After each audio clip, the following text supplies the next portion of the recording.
Tchau, tchau. Vamos continuar, então, aqui com os nossos celebres convidados, agora com o nosso querido Padre Kelmo e com o nosso querido Diogo Forjaz. O Lula, ele foi desmascarado, né? Lula foi desmascarado. Tem um vídeo aqui. Peraí, vamos seguindo aqui, peraí. Vou pular aqui, peraí. Padre Kelmo. Vamos falar com o Padre Kelmo agora. Padre Kelmo, o senhor é pré-candidato à Prefeitura de São Paulo, não é isso? Olha só, tem um vídeo aí circulando na internet, nós nos lembramos muito bem, do senhor frente a frente ao Satanine ali. Eu não sei se o senhor teve uma visão do mundo espiritual naquele momento que o senhor olhou nos olhos daquele camarada. É o que você falou aí, Mário? Satanine. Satanine. Isso é criação do Oi Luiz que eu tô copiando, tá? O Oi Luiz falou ontem no vídeo dele e eu achei magnífico. Satanine. Né? Combina muito bem. Sagaz. Então, aí o senhor estava ali e muitas pessoas disseram que o senhor exorcizou ele naquele momento. Bom, eu acho que ficou ainda alguma casta ali de demônios ali ainda, né? O senhor tirou alguns, mas alguns ainda ficaram ali. Porque o que ele está fazendo no Brasil, a vingança, né? Os olhos, dá para ver a vingança nos olhos desse cidadão. Enfim, agora o senhor vai aqui concorrer à Prefeitura de São Paulo e o senhor pretende também exorcizar o bolos podre de chocolate? Olha, você falou que é o Satanine, né? Então aqui em São Paulo é o Satanbolos, né? E sim, olha, nós precisamos falar para a comunidade, para as pessoas, a verdade. Essa gente não fala a verdade. Essa gente mente o tempo todo. E eu disse isso para ele, vocês mentem o tempo todo. E a comunidade aqui, paulistana, os paulistas, precisam de um gestor que, de fato, trabalhe com a verdade, que cuide do povo, que cuide da cidade. Quando você me pergunta se eu estou pré-candidato, sim, eu ofereci o meu nome há pouco tempo para esta pré-candidatura à Prefeitura da cidade de São Paulo, a segunda maior cidade da América Latina, uma cidade importante. Todos nós sabemos que o que acontece em São Paulo se repete nas grandes cidades do nosso país. Tudo primeiro passa aqui por São Paulo. Então, São Paulo, ela é um espelho. São Paulo é um farol para as demais cidades. E São Paulo não pode ser governada por uma esquerda que não agrega, uma esquerda que não junta. São Paulo não pode ser governada por uma esquerda que invade propriedades, que não respeita a propriedade pública, que faz a propriedade particular, que faz do outro escravo e manipula o outro para o seu bem-estar, para o seu enriquecimento ilícito. Então, esta esquerda representada por este senhor chamado Guilherme Boulos, que já está nessa militância ideológica há muito e muito tempo aqui na cidade de São Paulo, e que agora pensa em assumir o controle desta cidade. Mas o povo de São Paulo não permitirá. Os cristãos de São Paulo não permitirá que nossa cidade seja destruída por este homem que representa o mal. E por que eu digo que ele representa o mal? Porque ele é de esquerda. A esquerda está alimentando-se da ideologia comunista e socialista. A sua inspiração, a sua fonte é o comunismo, é o socialismo, e nós precisamos tomar consciência do que de fato o comunismo fez e faz aonde governam. É só olharmos para a realidade da Venezuela, é só olharmos para a Nicarágua, é só olharmos para Cuba, para todos esses países que estão aqui em volta do nosso país, chamado Brasil, que são governados por líderes de esquerda, que têm a sua metodologia, a sua inspiração, né, na mentira, na falácia, na perseguição aos cristãos, na morte, na miséria, na manipulação das pessoas. Então nós não queremos isso aqui em São Paulo. E uma das coisas mais graves que eu percebo aqui é o desrespeito com o patrimônio particular, ou seja, a invasão da propriedade. Esse senhor invade prédios, manda alguém invadir, não sei como é que ele faz isso, mas as mídias relatam isso, né? todo mundo comenta em São Paulo isso. Nós precisamos impedir com que este homem assuma a Prefeitura de São Paulo. Então, eu entro como pré-candidato com um objetivo, um padre e um pastor. Eu sou sacerdote ortodoxo, o pastor Manuel é evangélico, e nós dois oferecemos o nosso nome para que o povo da cidade de São Paulo possa escolher uma chapa genuinamente cristã, genuinamente conservadora, genuinamente de direita, para que nós possamos fazer a diferença.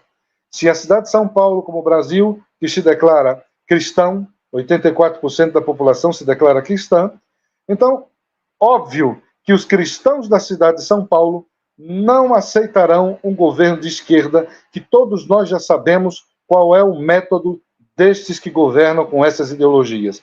Evidentemente, esses cristãos da cidade escolherão um padre e um pastor para conduzi-los a um caminho seguro, porque estes homens são como lobos querendo devorar esta cidade e os moradores. E nós, pastores, precisamos cuidar da cidade, cuidar das ovelhas, cuidar do bem-estar de todos nós e levar a cidade a um progresso muito maior do que aquilo que ela está hoje.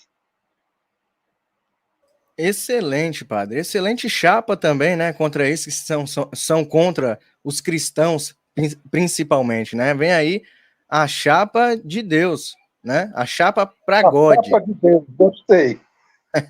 Aí, ó, já usa na campanha, padre. Chapa de Deus. Diogão, você quer fazer alguma pergunta? Deseja fazer alguma pergunta ao padre? Fica à vontade, meu querido. Essa chapa aí, pro pessoal do Boulos, essa chapa vai esquentar, né? Eu acho. Veja, o paulistano estava meio chateado, o paulistano estava meio triste com a composição eleitoral disponível. Eu acho que essa chapa pode surpreender, viu? Pode surpreender bastante. Vou te dizer que se a configuração continuar como está, eu já sei para onde vai meu voto. Cada um sabe o que faz. Dizem que o voto é secreto, né? Eu não vou contar aqui, nesse caso, eu voto no padre, eu vou guardar para mim essa opção, porque o voto é secreto. Mas, enfim, eu acho que isso aí já deve preocupar, né? Imagina, você faz um desenho bonitinho para ficar um cara de esquerda disfarçado de direita, aí depois você tem o outro cara de esquerda invasor de propriedade, defensor da solidarização da propriedade privada, e depois você tem a mocinha do Lema. Como é que é o nome dela mesmo? Esqueci. Imagina que legal, você tem esses três, aí fica fácil, né? Você pode escolher assim, eu não gosto muito de carne, é legal, tem contra filé e assim. A do Lema vegetariano tá... A do Lema é tábua sem moral, né? Tabata. Tá, entendi. É essa aí, enfim. A menina do absorvente. Então, a menina do absorvente, o pula-muro, a menina do absorvente... E a metamorfose ambulante, né? O cara era pró tudo que a gente odeia, agora o cara é batata liberal, escreva. Batata liberal. Uma maravilha. Uma maravilha. Não tem muito o que perguntar, não, padre. Eu quero parabenizar aqui pela coragem. A gente sabe que uma candidatura dessas pode ser uma máquina de moer reputações, né? Porque é assim que esses caras funcionam. Claro que, a princípio, a imprensa talvez a desmídia, os caras peguem mais leve e tal, mas quando eles perceberem a válvula de escape para a insatisfação com o atual cardápio que ofereceram para o paulistano. Quando eles perceberem o efeito que a sua candidatura terá, eles vão bater. E por isso eu acho que você tem grandes chances mesmo de conquistar um resultado talvez inesperado para a tua campanha. O pessoal às vezes entra sem muita pretensão, né? E pode entrar com pretensão, porque a hora que eles começarem a bater, quadruplica de tamanho, eles não sabem trabalhar de outra forma. Então, eu estou só esperando a hora que a esquerda vai começar a bater com veemência na tua campanha, para eles se surpreenderem com os resultados. Então, parabéns, e é bom ver pessoas de bem dando alternativa para o eleitor. Eu acho que isso é primordial. Para não deixar sem pergunta nenhuma, padre, para abrir aqui alguma coisa na mente do eleitor, absorver essa questão do ensino municipal. Pronto, vou levantar uma bola aqui que conecta muitos votos. Meus filhos frequentaram escola pública em São Paulo praticamente a vida toda. E um dos maiores problemas que a gente tinha na escola pública em São Paulo, no ensino municipal, padre, era a gestão. você tem uma gestão ideologizada demais, para a esquerda, evidentemente, e que não tem espaço para o debate, nem para os pais, reprime os pais. O pai, às vezes, ele não se sente em condição de discutir com o professor, com o diretor da escola. E aí, padre, como é que a gente lida com esse tipo de coisa? Hein? Forjaz, eu penso que não é só o ensino municipal, mas é o ensino como um todo. Nós estamos numa decadência educacional muito grande. Esse método aplicado do Paulo Freire, que não educa, deseduca, aliena. Então, nós precisamos, na cidade de São Paulo, nós precisamos de técnicos na educação. Primeiro, um secretário de educação técnico. Isso nós já estamos procurando criar um corpo técnico, não só na Secretaria de Educação, mas as outras secretarias também, os melhores, as pessoas de excelência, e buscar, como já estamos buscando, pesquisando, estudando, eu estou fazendo isso como dever de casa, porque eu tenho que me preparar para cuidar de gente, para cuidar das pessoas. E as pessoas precisam ser bem cuidadas.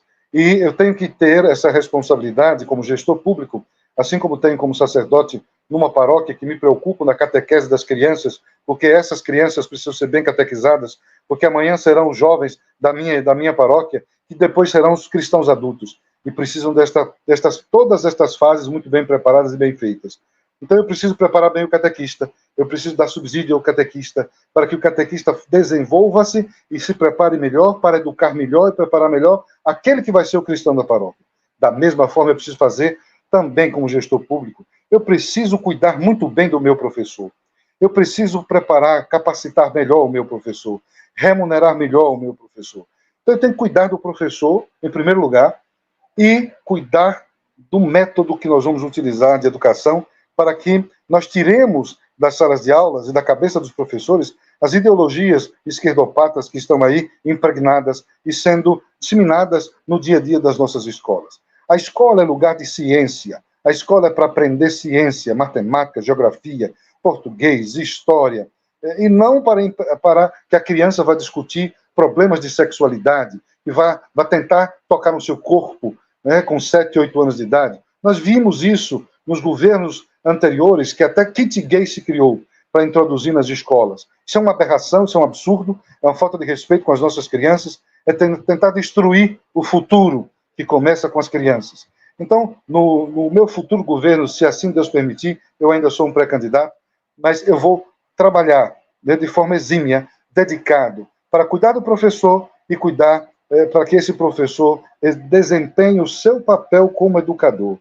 Mas eu preciso da parceria dos pais. Os pais precisam participar também. Os pais precisam dar as suas opiniões. Os pais precisam interagir com os nossos diretores das nossas escolas. É preciso que haja esse intercâmbio entre a família, a escola e o gestor público, para que nós possamos, de fato, desenvolver a educação como nós queremos que ela aconteça e formemos o cidadão do futuro, sem essas ideologias, sem perder o tempo e destruir a inocência das nossas crianças.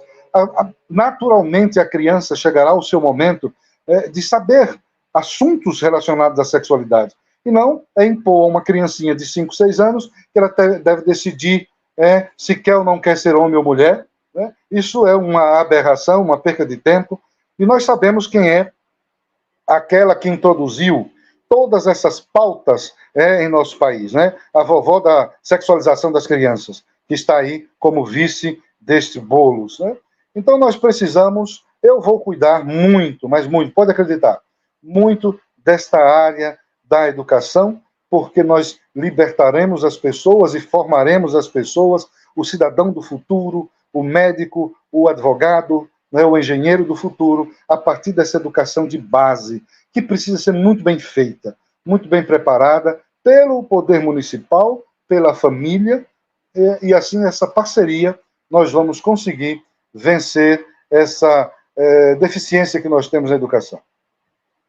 Ô padre, se Jesus é o caminho, a verdade e a vida, né? E você descobre o caminho para a vida na escola, que seja através da verdade, é uma educação cristocêntrica, então, padre, dá para chamar? Exatamente, você falou a palavra que eu estou propagando para todos os lugares. como a política precisa ser cristocêntrica, a educação também precisa ser cristocêntrica. Jesus Cristo precisa estar no meio desta educação, porque se ele não estiver, estará as ideologias de esquerda. E quem é que inspira as ideologias de esquerda? Da onde vêm essas inspirações malignas? Do próprio maligno. Então, eu, como sacerdote, como gestor público, preciso deixar com que o próprio Cristo venha a agir nas minhas decisões como gestor, venha a agir através de mim como gestor, para ter um olhar, né, um olhar verdadeiro na aplicação do conteúdo, daquele conteúdo que liberta e que salva. Então, não é apenas um padre que vai estar conduzindo, mas é um gestor que também é padre, e um padre que se tornou um gestor público. Não dá para separar as coisas. Então, o cristocentrismo estará nas minhas ações, no meu falar, no meu agir, nas minhas decisões, e isso vai ter um impacto muito positivo em todo o governo, possível governo, se assim Deus permitisse o povo de São Paulo aceitar, neste governo, desta chapa de Deus, como disse aí o Mário, Robert, desta chapa de Deus, de um padre e um pastor, para pela primeira vez na história desse país, governar uma cidade. Ô, Mário, me permita pensar um comentário, posso? Posso atropelar a tua agenda aí um minutinho? Vamos lá. Tem um comentário, vou citar nome, não precisa, só o comentário, disse assim: desculpem, mas acho que padre e pastor não deveriam ter cargo público. Sabe quem acha isso também? É a esquerda. É assim, ó, aqueles que defendem a ética cristã, veja, independente da propagação da fé, mas a ética e a moral cristã como conduta da sociedade para os jovens, estas pessoas não podem ocupar cargos públicos. Exato. Padres e pastores. Mas os comunistas que praticam o anticristo deliberadamente, eles têm um trabalho de secularização da sociedade, retirar, não é só a fé, retirar os valores cristãos da sociedade. Esses ocupam cargo público. A quem será que interessa? Você tem dois times, você tem dois polos, um positivo e um negativo. O discurso de que o polo positivo não pode ocupar cargo público interessa a quem? Adivinhe. Vai sobrar espaço para quem? Então, muito pelo contrário. Conhecer a matriz de valores que almeja o indivíduo te diz muito sobre ele. Nem todo mundo que quer seguir a Cristo será igual a Cristo, mas tê-lo como referência é um bom sinal do que a pessoa busca. Se ela consegue ou não atingir aquele ponto, é outra coisa. Do outro lado, nós temos aqueles que têm como referência, vou usar o Flávio Dino. Flávio Dino tem como referência Mao Tse Tung, matou 50 milhões de chineses, ou 60 milhões de chineses. Ele tem Stalin. Aliás, a esquerda brasileira fez homenagem para o Stalin no Congresso Nacional, que matou dezenas de milhões de soviéticos, que matou 5 milhões de ucranianos de fome em Holodomor. E aí? Essas são as referências deles.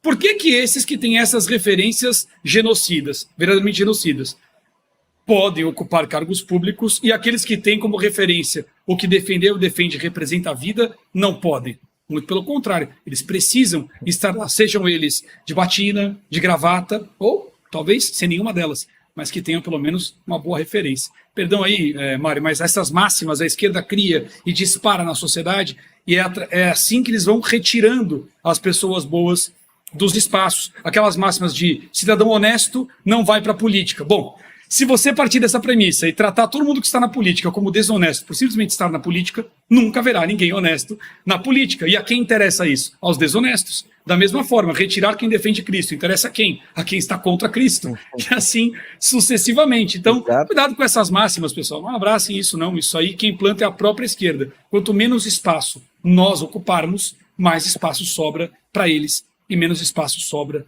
para o indivíduo. Enfim, olha só que interessante. Eu quero completar o que o Diogo acabou de dizer, para responder a esta pessoa que fez essa pergunta da seguinte maneira. Olha, um padre e um pastor está deixando os seus altares simplesmente porque nós observamos que a política está sendo destruída no sentido literal daquilo que ela é, a arte de servir a comunidade. Estão fazendo da política a arte de enriquecer ilicitamente. Então, os valores e os princípios parece que já deixou de existir no meio político. Então é preciso que um padre e um pastor saia dos seus altares para entrar no meio desta patifaria que está, para jogar um pouco de luz, para tentar resgatar esses valores e princípios e dizer com ações concretas à sociedade, que a política não é essa patifaria que estão fazendo aí, mas que a política é a arte de se fazer o bem, de se fazer caridade, de se servir a comunidade, e que nós estamos preocupados com as nossas ovelhas, porque todo cidadão é uma ovelha de um padre e de um pastor, e nós não podemos ficar agora aprisionados nos muros dos nossos templos, ou acomodados nas nossas sacristias, vendo esses homens e mulheres da política destruírem as nossas crianças, destruírem os nossos jovens, destruírem os nossos valores e os princípios, perseguirem os próprios padres e pastores, e nós vamos ficar agora de braços cruzados nas sacristias porque eu uso batina ou porque eu uso terno e gravata e sou pastor e não devo me meter na coisa pública. Nós devemos sim, porque a coisa pública é o lugar de se fazer o serviço à comunidade. E se não está fazendo isso, é preciso voltar agora, homens do bem, para ocupar todos esses espaços de poder e devolver à política aquilo que ela é chamada a ser. Um espaço para o diálogo democrático e o serviço prestado com dignidade e eficiência a cada cidadão pagador de imposto. Porque o Estado não produz absolutamente nada. O Estado apenas usa o resultado do sacrifício de cada cidadão que acorda cedo, como aqui em São Paulo. As pessoas em São Paulo acordam 3, 4 horas da manhã para pegar um trem, para pegar metrô, depois ônibus, depois caminham a pé, saem de casa 4 horas para chegar no serviço 7, 8 da manhã. E para voltar gastam mais 3 horas para chegar em casa. São 5, 6 horas só de ida e volta. Essas pessoas sofrem, essas pessoas pagam impostos e aqueles que os governam não têm a decência e a moral e o respeito com o sofrimento e o suor desses cidadãos. Então é preciso um padre e um pastor entrar na política para dizer basta, chega, respeitem o povo, honrem o suor do povo e devolva esses impostos, que é cada moedinha do sacrifício desses cidadãos, devolva em serviço de qualidade, em uma educação de qualidade, em uma saúde de qualidade, em uma segurança de qualidade. Então, meu senhor, você que fez essa pergunta, a resposta é essa. Nós vamos para entrar na vida pública, não é para ganhar dinheiro como os políticos convencionais fazem, porque nós não estamos interessados nisso. Nós vamos para a vida pública para resgatar a política, para dizer que a política é para servir, para dizer que a política é para cuidar de você, que faz uma pergunta desta, para cuidar do seu futuro, que são seus filhos, para apontar para as pessoas aquele que não está, de fato, condizente com o chamado para servir o povo na política, porque o político também é uma vocação, é um chamado, não é apenas entrar na política para enriquecer ilicitamente, mas a política é um chamado para servir o povo, um chamado para servir a comunidade, um chamado para cuidar de gente, e é isso que os políticos não estão fazendo, e nós precisamos, como vocacionados ao sacerdócio, como servidores do povo, cuidadores da alma do povo, nossa missão é salvar as almas, nós precisamos agora deixar os nossos altares para dizer aos políticos, na prática, com o nosso exemplo como servidores públicos, que eles estão errados, que eles estão fazendo o contrário, e que precisa, sim, voltar a fazer com que a política seja servidora, cuidadora de pessoas, e não sugadora das riquezas, e manipuladora das consciências, e destruidora do futuro das famílias, como nós estamos vendo. A Venezuela destruiu 8 milhões de pessoas, um homem só, um político só, com seu orgulho e vaidade, arrogância e prepotência, com a sua maldade, com sua inspiração diabólica, destruiu 8 milhões de vidas que deixaram esse país para bater as portas das ruas, as portas dos outros países, pedindo um abrigo para poder sobreviver. Isso é política? Não. Isso é comunismo. Isso é socialismo. Isso não é política. Isso não é servir a comunidade. E nós não permitiremos que São Paulo seja dominada por estes comunistas sanguinários, assassinos, manipuladores. Por isso, um padre e um pastor está na política. Nós somos pré-candidatos para honrar o povo, para cuidar do povo, para servir o povo e para cuidar com amor e carinho da cidade de São Paulo, que é este grande farol, esta grande locomotiva deste nosso imenso continente chamado Brasil. Eu acho que a pessoa nem foi agressiva, viu, padre? Não, a pessoa falou uma boa, eu acho. É uma máxima que pega. Enquanto o senhor falava, por exemplo, nos comentários, a gente via ali alguém colocou, dai a César o que é de César.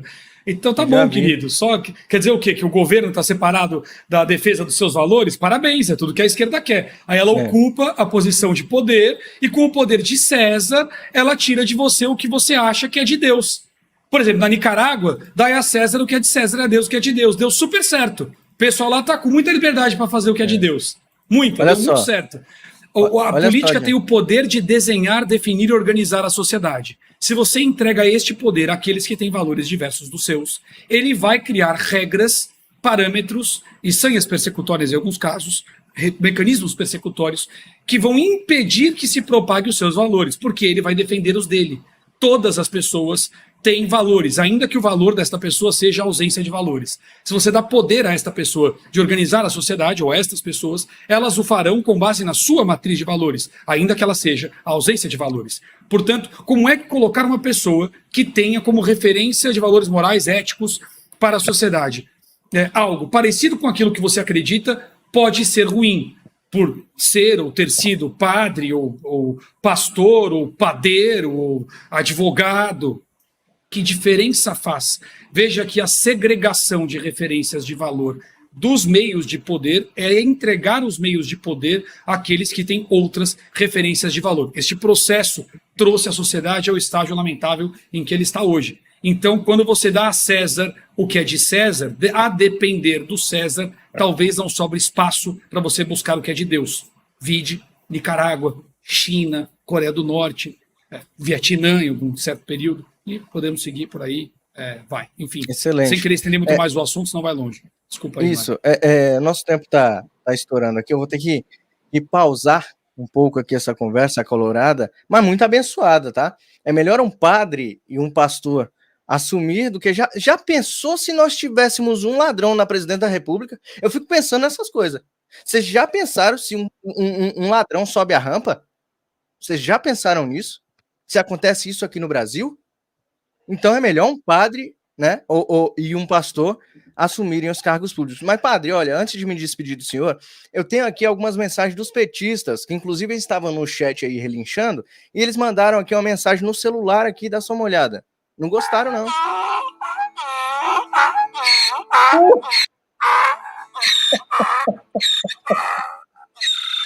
Não, mas o senhor tá nervoso, peraí. Tem outra mensagem aqui, ó, dá uma olhada.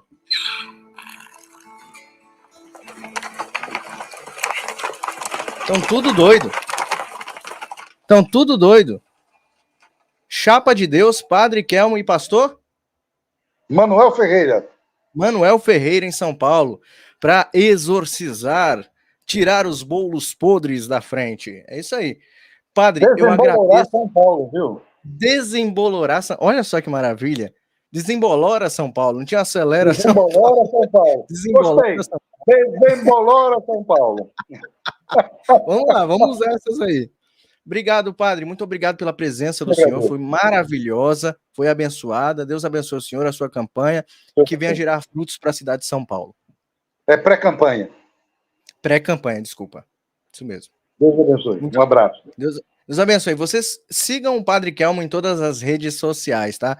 E eu continuo com meu grande amigo aqui, Diogo Forjaz. O pessoal tá querendo aí um pouco mais de diversão aqui na nossa live, Diogo. Claro que a gente tem que trazer assuntos sérios, não pode ficar sem trazer assuntos sérios, né? Teve pessoas aí que disseram que o programa é o mais do mesmo. Será que é o mais do mesmo? Mesmo? Vamos ver aqui que tem um vídeo aqui exclusivo onde Lula, ele foi desmascarado, Diogo. Ele foi desmascarado pelo próprio povo que ele apontou e distratou. Dá só uma olhada. Porque a gente sabe que a gente tem que ter uma profissão. Se a gente não tiver profissão, a gente vai ser ajudante geral, e ajudante geral não ganha nada. Nenhuma mulher quer namorar com um cara que mostra a carteira profissional. Qual é a tua profissão? Ajudante geral. A mulher fala, pô, cara, nenhuma profissão você tem para levar o feijão, o arroz para casa no final do mês, e as crianças que vão nascer, como é que a gente vai cuidar? Eu sou ajudante geral. Sou casado, tenho 5 filhos e uma esposa maravilhosa. Ela nunca foi me visitar na cadeia porque eu nunca fui preso, tá bom? seu ladrão de 9 dedos. Rapaz! Mas foi no fígado, né? Foi um soco no fígado do cara, literalmente, né?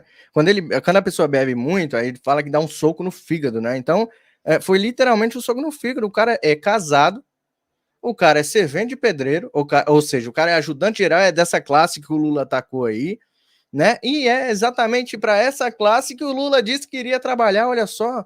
E ele disse que ninguém vai querer casar com ajudante geral. Diogo,